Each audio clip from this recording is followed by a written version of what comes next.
বাজার থেকে না কিনে আমরা যদি বাড়িতেই তৈরি করতে পারি এরকম কিছু জিনিস, তো আমাদের আনন্দের সীমা থাকে না।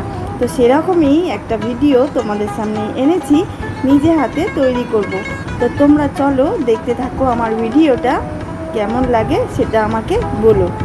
ওয়েলকাম। আজকে একটা নতুন ভিডিও তোমাদের সামনে নিয়ে চলে এসেছি, একদম নতুন, স্কিপ না করে দেখো। Hello everyone, welcome back to my channel. আমি লিপসি মিঠু তোমাদের সামনে আবার একটা নতুন ভিডিও নিয়ে চলে এসেছি।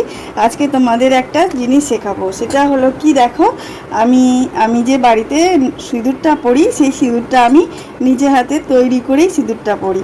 তো সেটাই তোমাদের সাথে একটু শেয়ার করব। আমি সেই উপকরণ কি উপকরণ দিয়ে তোমাদের সিঁদুরটা করি সেটা তোমাদের দেখাবো। তো চলো বন্ধুরা, যে সিঁদুরটা আমি পরে থাকি সেটা আমি করে দেখাচ্ছি। এটা হলো বাজারের কেনা সিঁদুর। তো এই রকমই একদম সেম জিনিস তৈরি করব আমি বাড়িতে। তো তোমরা দেখো কম উপকরণে কম সময়ে কিভাবে আমি ভেষজ উপায়ে সিঁদুর তৈরি করছি বাড়িতে। দেখো ভেষজ উপায়ে আমার সিঁদুরটা তৈরি হবে, এতে কোনো ক্ষতি হবে না। অনেকে শুনেছি মহিলাদের অনেক রকম প্রবলেম হয়ে থাকে, সিঁদুরের মধ্যে অনেক রকম কেমিক্যাল দেওয়া থাকে, খুব চুলের ক্ষতি করে, স্মৃতির ক্ষতি করে। তাই জন্য আমি পুরোপুরি ভেষজ উপায়ে একটা সিঁদুর তৈরি করে তোমাদের দেখাচ্ছি। প্রথমে আমি দেখাচ্ছি, দেখো একটু হলুদ গুঁড়ো নিয়ে নিয়েছি, একটু খাবার সোডা নিয়ে নিয়েছি, গোলাপ জল নিয়ে নিয়েছি, আর নারকেল তেল নিয়ে নিয়েছি, আর 2 পিস আমি লেবু নিয়ে নিয়েছি। তো দেখো এইগুলো কি করে আমি ব্যবহার করব সেটা তোমাদের আজকে আমি দেখাবো। আমি প্রথমে 2 চামচ মতো হলুদ গুঁড়ো নিয়ে নিচ্ছি, 2 চামচ মতো নিয়ে নিলাম, যতটা পরিমাণ আমি তৈরি করব। তো তারপরে আমি একটু খাবার সোডা, 1 চামচ মতো খাবার সোডা আমি নিয়ে নিলাম। ঠিক আছে, এক চামচ নিলেই হয়ে যাবে। তো তারপরে আমি একটু ওর মধ্যে গোলাপ জল দিয়ে দেবো, 1 চামচ মতো গোলাপ জল দিলেই হবে। 1 চামচ মতো আমি গোলাপ জল দিয়ে দিলাম। আর তারপরে আমি মেশাবো এটাকে ভালো করে একটু সুন্দর করে 10 মিনিট ধরে একটু মিশিয়ে নিতে হবে, যাতে একদম পাউডারের মতো তৈরি হয়ে যায় মিশ্রণটা। তোমরা বাড়িতে এরকম করে ইউজ করো, তোমাদের কোনো অসুবিধা হবে না। যেগুলো আমরা বাজার থেকে কিনে আনি সেই সিঁদুরের থেকে তুলনায় অনেক ভালো হবে। এর মধ্যে যেহেতু আমি একটু রঙটা কালচে পছন্দ করি সিঁদুরের, তো আমি এই কারণে একটা গোটা পাতিলেবু এর মধ্যে দিয়ে দেবো। তোমরা যেমন পছন্দ করো সেই রকম মতো তোমরা লেবু দিও, ঠিক আছে।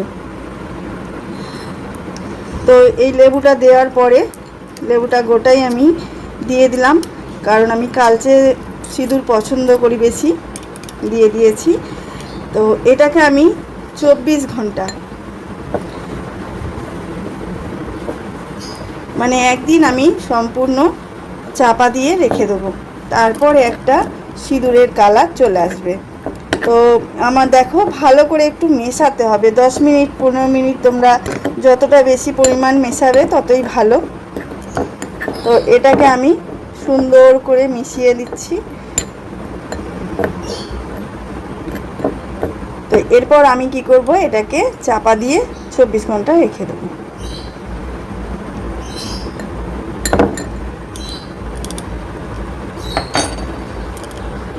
এটাকে আমি এবারে 24 ঘন্টার জন্য চাপা দিয়ে রেখে দিলাম।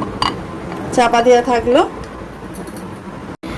দেখো বন্ধুরা, আমি এবার ঢাকনাটা এর থেকে খুলে নিচ্ছি, কীরকম অবস্থায় আছে দেখো। এই দেখো আমার সিঁদুর রেডি হয়ে গেছে একদম। আর এই সিঁদুরটা দেখো কেমন সুন্দর কালার এসেছে সিঁদুরটার।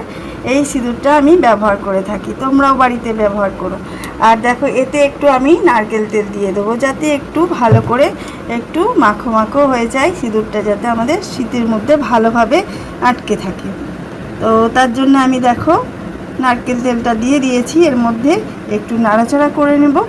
আর তারপরে আমি যাতে সিঁদুর রাখি, সিঁদুর কৌটোয় সেটাকে রেখে দেবো। তো বন্ধুরা, ভিডিওটা কেমন লাগলো একটু কমেন্ট করে জানিও। ভালো লাগলে অবশ্যই লাইক কমেন্ট করো। আর নতুন বন্ধুদের ওয়েলকাম, পুরনো বন্ধুদের অসংখ্য ধন্যবাদ। তো টাটা। আমি এবার সিঁদুরটাকে এর মধ্যে ঢেলে নিচ্ছি। দেখো, এর মধ্যে সিঁদুরটাকে আমি ঢেলে নিয়ে আমি এটাকেই ব্যবহার করব সারাক্ষণ। দেখো বন্ধুরা কেমন হয়েছে, তো কমেন্ট করে জানিও, ঠিক আছে? চলো টাটা।